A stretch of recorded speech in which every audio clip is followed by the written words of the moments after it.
Inside a modern manufacturing facility today, robotic arms assemble advanced technology with microscopic precision, working around the clock. But wind a clock back 50 years, and the picture looks entirely different. Hundreds of millions of people lived in remote, impoverished farming communities with almost no modern infrastructure. Under Mao Zedong's centrally planned economy, the state strictly controlled almost every farm and business. Economic growth remained stagnant, keeping the nation completely isolated from global trade networks. That trajectory shifted entirely in 1978 with the rise of a new leader, Deng Xiaoping. He instituted a policy called Reform and Opening Up, adopting a highly practical approach that prioritized measurable economic growth over strict ideological purity. To survive, the country had to begin a deliberate ascent up the global value chain, climbing from the very bottom rung of basic agriculture toward the top tier of high-tech research and development. The first step required mobilizing millions of workers. In the largest migration in human history, rural populations relocated to newly established coastal cities known as special economic zones. This concentrated, massive labor pool offered extremely low wages.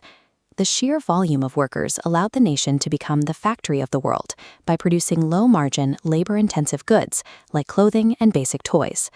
But assembling products only generates wealth if you have eager buyers. The manufacturing engine was initially constrained by international trade barriers and high tariffs. That bottleneck broke in 2001 when China joined the World Trade Organization, securing vast new access to consumer markets across Europe and the Americas. Connecting their immense workforce directly to global demand caused exports to explode, generating the astronomical wealth required to fund the next stage of their ascent.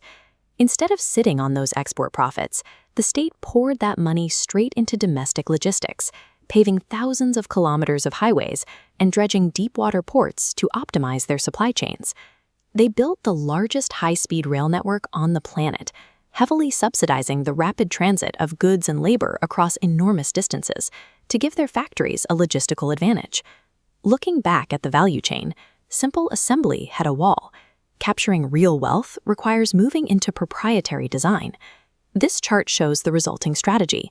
Over 2 decades, R&D spending climbed exponentially, shifting the focus to designed in China. This influx of capital incubated domestic tech giants. Companies that once copied foreign hardware now lead in modern telecommunications and 5G networks. You can see the physical result on the assembly line, where this research translates into leading market positions in high-value sectors like electric vehicles and battery technology. By mastering these high-tier industries, China graduated from acting as a cheap supplier to operating as a direct peer competitor to Western economies. Reaching the apex of the global value chain means China is now competing directly with the United States for technological supremacy. The primary battleground is the race to dominate artificial intelligence, utilizing massive neural networks that require immense computational power. This AI race relies entirely on access to advanced semiconductors, microchips so complex that only a handful of facilities can manufacture them. Recognizing this bottleneck, the United States has implemented strict trade restrictions to cut off China's supply of these next-generation microchips. The battle over these silicon wafers has evolved into a zero-sum contest.